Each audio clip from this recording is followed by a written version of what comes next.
When I took over 816 Squadron, we were averaging 35 hours an engine, which is absolutely crazy.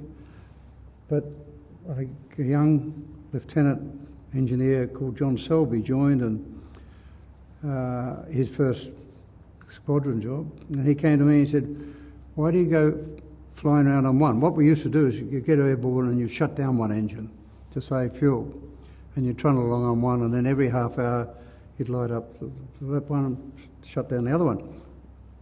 And you can imagine the pressure that put on the engine to go from cold to 15,000 revs, constant speed, and then you'd shut down the other one, and you kept doing that. Well, the gear train couldn't take it.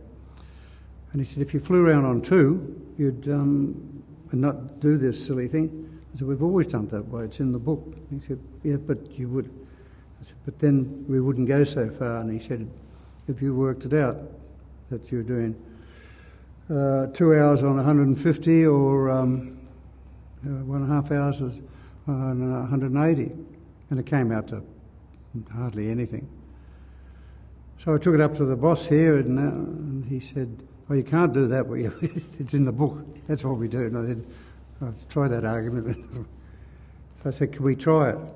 And he said, "Well, the ship won't like it because they always work on a 2-hour cycle because the Venoms could only do a 1 hour. So they could.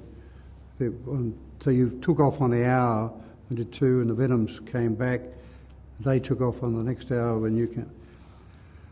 And I said, well, surely the ship can work out some sort of system. But anyway, let's try it.